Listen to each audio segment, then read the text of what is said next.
I had no intentions of coming to Cuba alone. In fact, I had planned to room with multiple different people. Some in particular were so perfect that I thought it was destined for us to traverse the unfamiliar terrains of a foreign land together and grow lifelong bonds. You know, the way it happens in the movies. But for various reasons, none of it worked out, and I came to Cuba alone. For the most part, I like living alone. I have my own fridge, stove, and bathroom, and I share absolutely nothing, which as a middle child of 3 is amazing because I was quite used to getting 1/3 of everything. Despite the absolute amazingness of getting to eat directly from the pot and not running on anyone else's time but my own, I am sometimes envious of the bonds between roommates. And I do wonder, what if one of my roommate pairings had worked out? Or what if I hadn't come to Cuba alone? But the what ifs would swallow me whole if I let them, and so I try not to dwell too much on them. Still, every now and then, I look at the girls walking in 2s and 3s, smiling their knowing smiles of shared secrets, common experiences, and inside jokes, and I can't help but think, what if, and if only. Not always, but sometimes, these what ifs leave me lonely.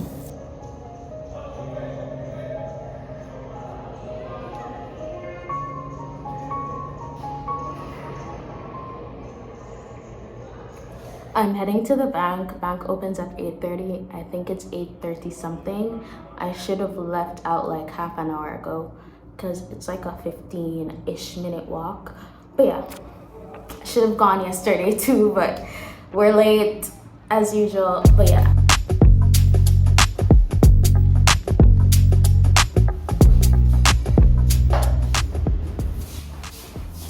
I hate going to the bank. I hate going to the bank, whether it's in Jamaica or Cuba.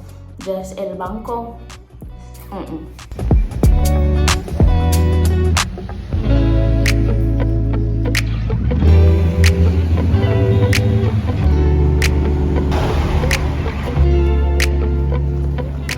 Guys, I'm back home. I don't know why I deluded myself into thinking that I would be at the bank a little 1 hour, maybe 2 tops. I got there at 9. I got through at like 1:15. I got home at like 1:30. Like, I was fully convinced that I was gonna be out of there. It was gonna be a quick one and done. But tell me why I got there and there were so many people and only one teller was working. This must be a universal bank experience, because why are there 500 people waiting outside and only one teller working inside? So yeah, needless to say, I was standing in the sun for like 3 hours, and because I thought I was going to be out of there so quick, I didn't eat anything before I left. So yeah, I'm literally on the verge of collapsing. I have some soup in the fridge that I'm going to reheat and drink.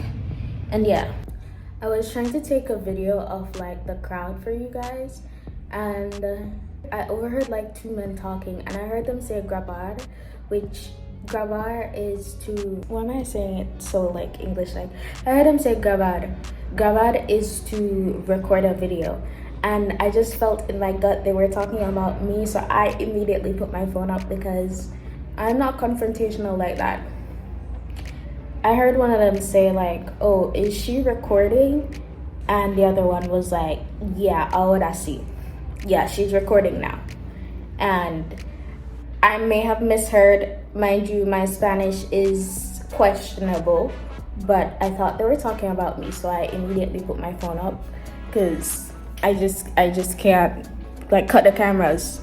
Alright, so on my way back from the bank, I did see a man selling some onions, and I stopped and I asked him how much a pound for the onions, and he said 150. At least that's what I heard. He said 150 a pound, right? And I was like, bueno, that's a good price. We eating good today. So I was like, okay, 3 pounds, give me 3 pounds of onion. Quiero 3 libras. Dame 3 libras, right? So I picked out the 3 pounds that I wanted, and He weighed it. It was like 3.3 pounds. Then I saw he had platanos. So I was like, how much for the plantain? And he said 80. So I'm thinking 150 times 3, that's 450, plus 80, that's 530. So I have my money exact in my hand, and he turned around his calculator and showed me 2,000 is something, 2,000 and something dollars on the calculator. And I'm like, come on, like, how? The math isn't really mathing. So I was like, how much did you say a pound for the onions? He's going to say 750. Sir, that's not what you...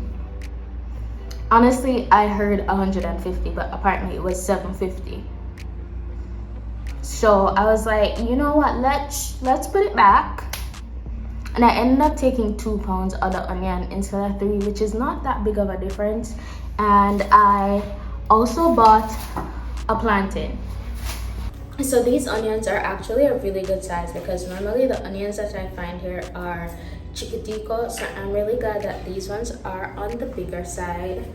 Here's a plantain that I got. I just got one plantain. Don't ask me why I got one, but yeah. And on my way back, I did stop at a market and I saw that they had coconuts, and I have been looking for coconuts for a while because I want to make sweet potato pudding, and you can't make sweet potato pudding without coconut milk. So I'm going to be blending these to get coconut milk. I'm probably going to use one and then freeze the other one for later. But yeah, honestly, I just picked 2 of them from the top of the pile. There were some there that obviously looked spoiled, so I didn't pick those. But to be honest, I can't tell you whether these are good or not. Fingers crossed that they are actually edible inside, which is a shame because I have so many coconut trees back home. And like, my mother can look at things and be like, okay, this is ripe, this spoiled, this turned, this ready for pick, this... I can't tell you left or right, up or down. I just don't know, no say. When I'm in the market, I just work on a vibe. If it looks good on the outside, then I'm like, yeah, that's good enough for me. So yeah, I don't know how I'm going to open these, because back home, normally my mother uses a hammer, pero I don't own a hammer, so we'll cross that bridge when we get there. Yeah, I'm just gonna eat something and then probably sleep, because I'm running on 3 hours of sleep right now. And this video will probably pick back up tomorrow, because I do have a lot of errands to run tomorrow as well. Well, not a lot, but I do have to stop by a few places. So I'll see you guys tomorrow.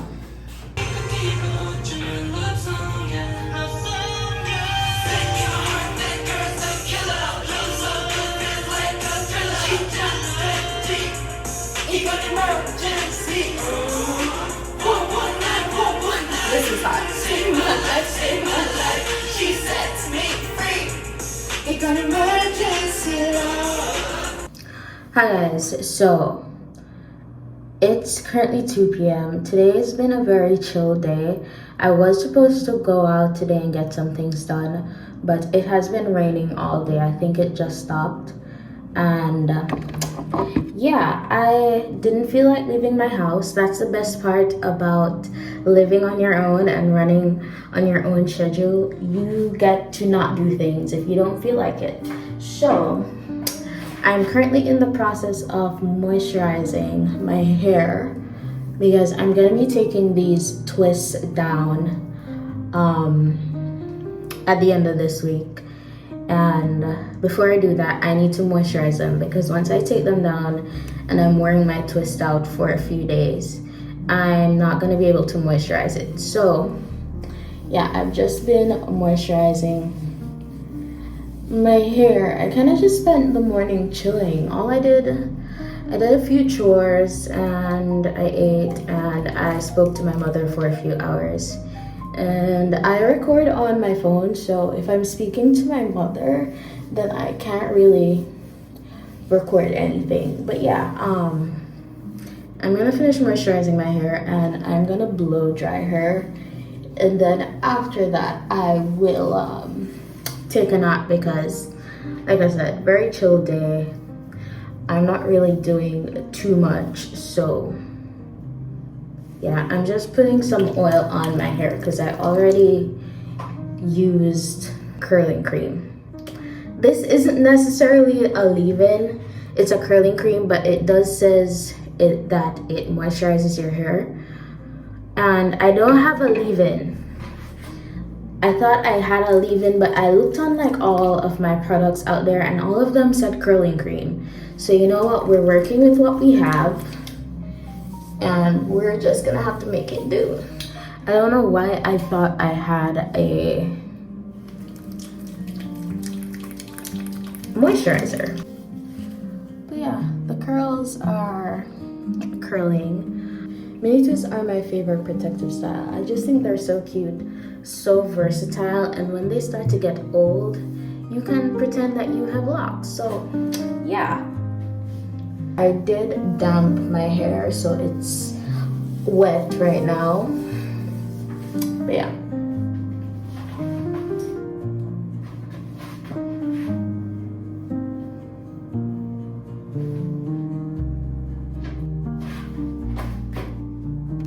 We are going to blame the weather for me not getting my errands done today, and not the fact that I was feeling a little bit anxious. So I'm thinking of changing schools, and I want to visit the school that I'm considering going to, but I've never been there before, and I always get super duper anxious whenever I have to go to a new place by myself.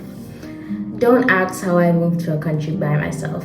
Don't ask that. But I get anxious whenever I have to go to a new place by myself. And I wanted a friend to go with me, but our schedules just aren't aligning right now because we're adults. Everyone has their own life, their own plans. So our schedules just aren't aligning. So I'm gonna be a big girl and I'm gonna go to that school by myself. Am I scared? Yes. Am I still gonna do it? Yes.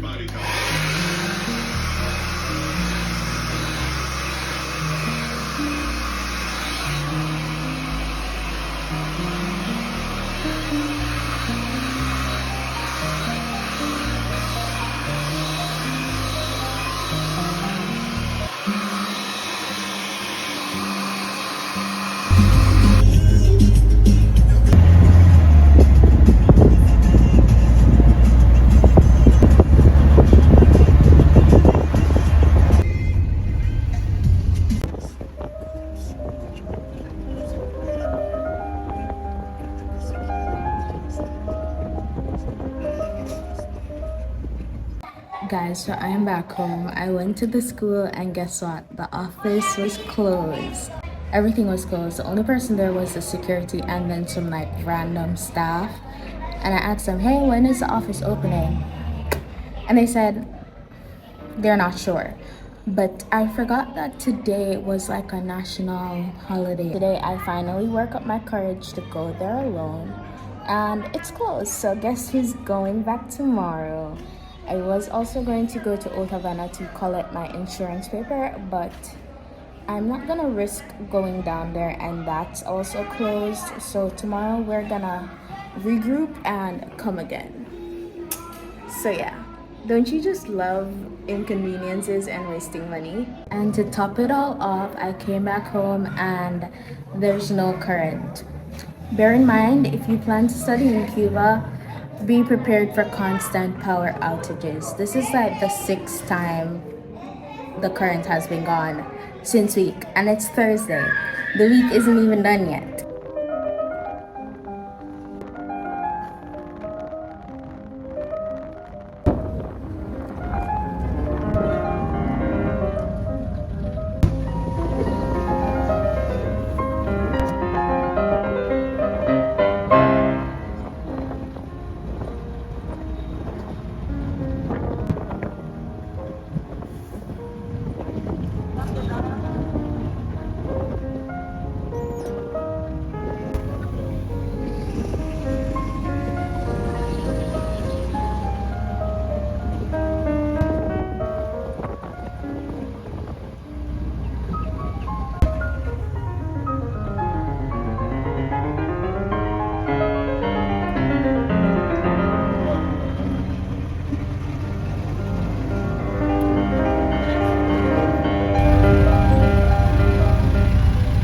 Hi guys, so I am back home now.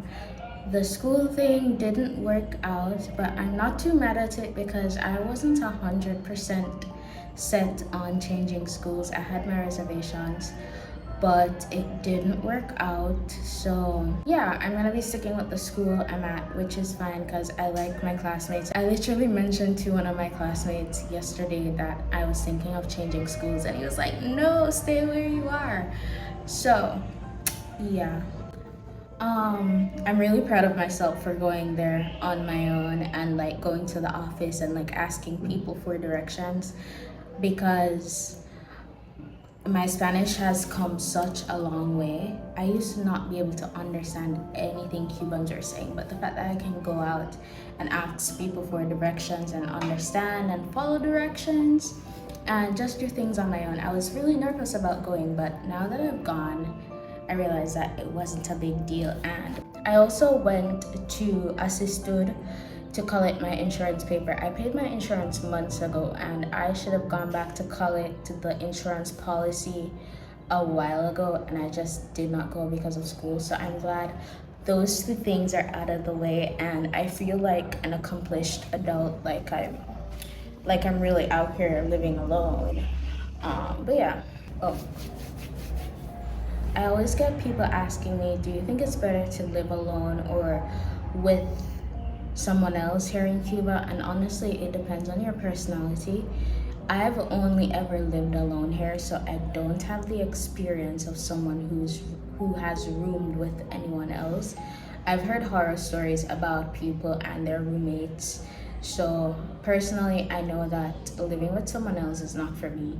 I do think that if it's your first time in a foreign country, then having roommates will be a big help, because you will have someone to navigate with. If you get lost, you'll have someone else there. You'll also have someone to help you speak to Cuban. So if this, I actually had like 3 different sets of roommates, and none of them worked out for like various reasons. So I ended up living alone. At this point, I'm very comfortable by myself. I've always been comfortable with myself. I like my own space, my own time. Very much an introvert, very much a house rat, very much an inside girly. I will be inside. Trust. So yeah.